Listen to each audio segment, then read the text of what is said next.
ဒါပေမဲ့မိုးနက်မင်းကကျွန်တော်ဘလောက်အထိတောက်ခံနိုင်မလဲဆိုတာကိုအဆုံးစွန်ထိစမ်းသပ်ဖို့ဆုံးဖြတ်ထားပုံရတဲ့တိုင်ဖုန်းအပြီးသတင်းနှစ်ပတ်တောင်မပြည့်သေးခင်အပူချိန်ရုတ်တရက်မြင့်တက်လာမှုနဲ့အတူကြာကန်ထဲမှာမထင်မှတ်ထားတဲ့ဂေဟစနစ်အကျက်တဲတစ်ခုပေါ်ပေါက်လာတယ်။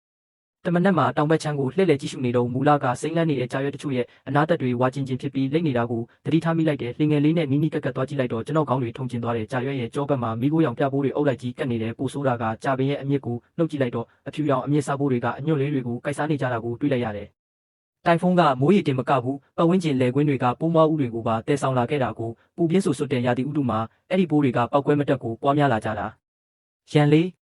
ဒါတော့ဒုက္ခပဲဒါကကြာယောဂပဲအရင်ကရွာမှာကြာဆိုင်တုန်းကဒီလိုဖြစ်ရင်ပိုးသက်စီပြင်းပြင်းသုံးရတယ်မသုံးရင်တပတ်တောင်မခံဘူးဒီကြာပင်တွေအကုန်ရှုံထဲမှာပုတ်ကုန်လိမ့်မယ်လို့အဖိုးဆုံးကလိမ့်နေတဲ့ကြာရွက်တွေကိုကြည့်ပြီးပေါင်ကိုရိုက်ကစိုးရိမ်ကြီးပြောတယ်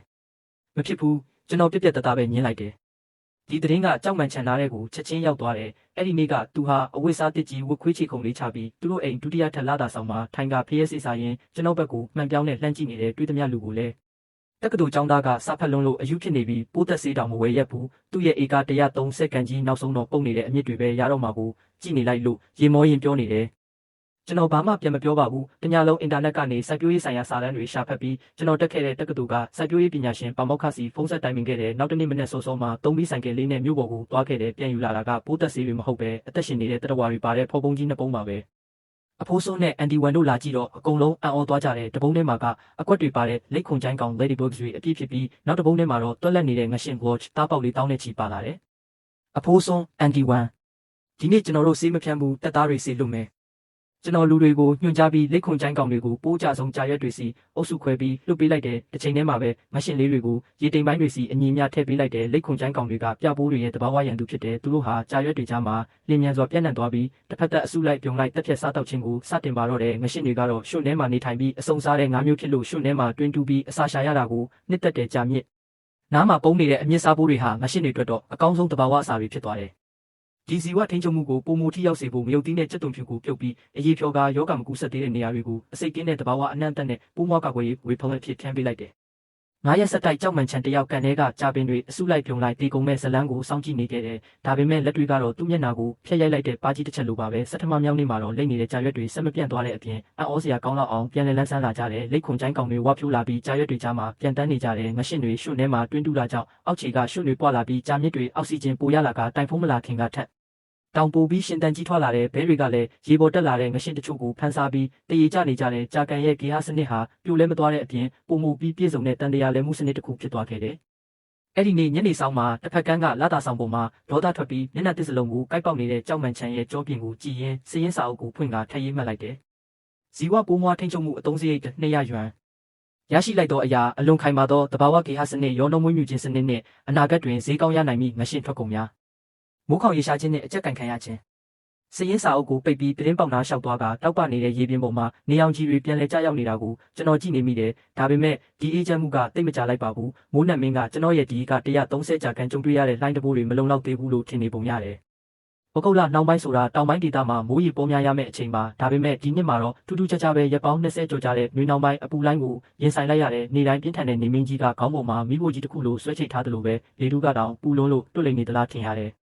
်အဆိုးဆုံးကတော့အထက်ပိုင်းရေလောင်တမန်ကနေဆင်းလာတဲ့ပင်မရေမြောင်းရဲ့ရေမက်ဟာမျက်စိရှိတင်တိတိတတ်တာကိုကျဆင်းလာနေတာပဲတပတ်တောင်မပြည့်သေးဘူးကျွန်တော်ရဲ့လှပနေတဲ့ကြာကန်တွေကရေတွေဟာစင်တီမီတာ20နီးပါးကျဆင်းသွားတဲ့ရေတိမ်ပိုင်းကရွှွန့်တွေဟာ6တွေ့အကွဲလာပြီးအောက်တိုးတိုးအနံ့တွေထွက်လာတဲ့ရေထဲမှာလွတ်လွတ်လပ်လပ်ကူးခတ်နေကြတဲ့ပဲတုံးတူည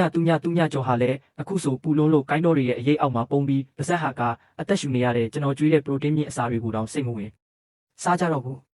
းဒီတိုင်းသာဆက်ပြီးမိုးခေါင်နေမယ်ဆိုရင်နောက်10ရက်အတွင်းအတစ်ထွက်လာတဲ့ကြာဆွဲတွေဟာရေငတ်ပြီးအလဲကနေမဲသွားလိမ့်မယ်ရေထဲမှာအာဟာရဓာတ်တွေလွန်ကဲလာပြီးကပ်ပါကောင်တွေပေါက်ဖွာလာနိုင်တဲ့အခုမှတိဆောက်ထားခါစားဂေဟစနစ်ကြီးတစ်ခုလုံးဖျက်ဆီးခံရတော့မယ်ရန်လေးဒီယာဒီဥတုကပုံမှန်မဟုတ်ဘူး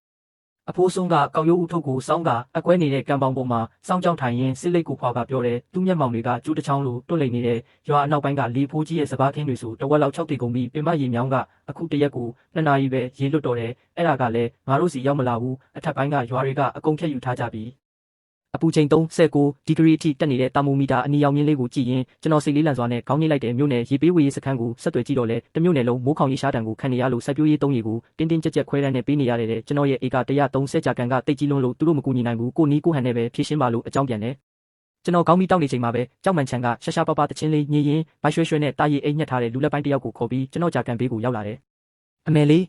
တက္ကသိုလ်ကျောင်းသားလေးကန်အောက်ခြေတောင်မြင်နေရပြီပဲနှမျောစရာမကောင်းဘူးလားအဖပြောသားပဲမင်းတို့လူငယ်တွေကအလုပ်လုပ်ရင်အရန်လို့တယ်ခြေလန်းကျဲလုံးရင်ခလုတ်တိုက်တတ်တယ်လို့ကြောက်မှန်ချန်ကကျွန်တော်သူ့ကိုစကားမပြန်တာတွေ့တော့သူ့ဘေးကလူလက်ပိုင်းကိုမျက်နှာချိုသွေးပြီးမိတ်ဆက်ပေးတယ်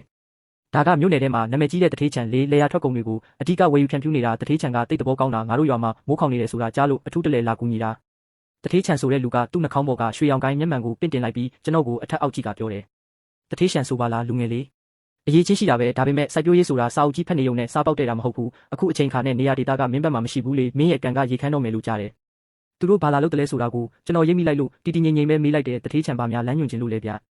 ငါကဒုက္ခရောက်နေသူကိုကယ်ရတာကြိုက်တယ်ငါကအထက်ပိုင်းခြံကြားရွာမှာစွန့်ပစ်ထားတဲ့စက်မှုလုပ်ငန်းသုံးရေစုပ်စခန်းတစ်ခုကိုကန်ထရိုက်ယူထားတယ်အဲ့ဒီမှာမြေအောက်မြင့်နဲ့ဆက်နေလို့ရေအလုံးလောက်ရှိတယ်မင်းသာဒီစာချုပ်ကိုလက်မှတ်ထိုးလိုက်ရင်စောင်းဥပေါရေသိန်းချိန်ထိမင်းရဲ့ဧက130ကန်အတွက်နေတိုင်းရေအလုံးလောက်ပေးမယ်လို့ငါအာမခံတယ်ကျွန်တော်စာချုပ်ကိုယူပြီးနှစ်ချက်လောက်ဖတ်ကြည့်လိုက်တယ်ပြီးတော့လောင်ပြုံးလိုက်ပြီးစာချုပ်ကိုကြောက်မှန်ချန်ရဲ့ရင်ဘတ်စီပြစ်ပေါက်လိုက်တယ်တထေးချန်ခမရဲ့ဒုက္ခရောက်ချိန်ကဲတင်တဲ့မိသွေးကဈေးတော်တော်ကြီးတာပဲ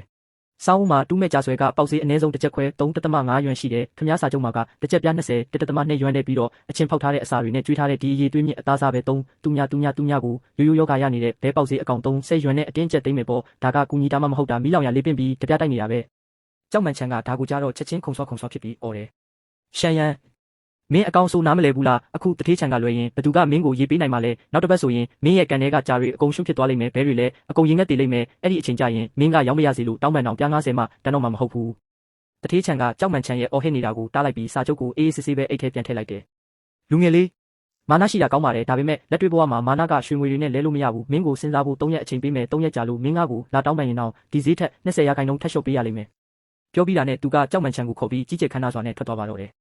သူတို့ကြောပြင်ကိုကြည့်ရင်ကျွန်တော်လက်သီးကိုကြစ်ပါအောင်ဆုပ်ထားမိတယ်ကြောက်မှန်ချန်ကပြီးခဲ့တဲ့အချိန်ကျွန်တော်စီမှာအဆက်ကွဲခဲ့ရလို့မကျေနပ်ပဲကျွန်တော်ကိုအတိတ်တက်ဖို့ကြံစည်နေတာရှင်းနေတယ်ကျွန်တော်လာဒီစာချုပ်ကိုလက်မှတ်ထိုးလိုက်ရင်ဒီနှစ်ဝက်လုံးပေးဆက်ခဲ့ရတဲ့ချွေးနှဲစာတွေတဲတဲရီတုံဖြစ်သွားမယ်အပြင်သူတို့ငွေရှာဖို့အတွက်ဈေးပေါ်တဲ့စက်ရုံတစ်ခုလိုအပီးတိုင်ကျဆင်းသွားလိမ့်မယ်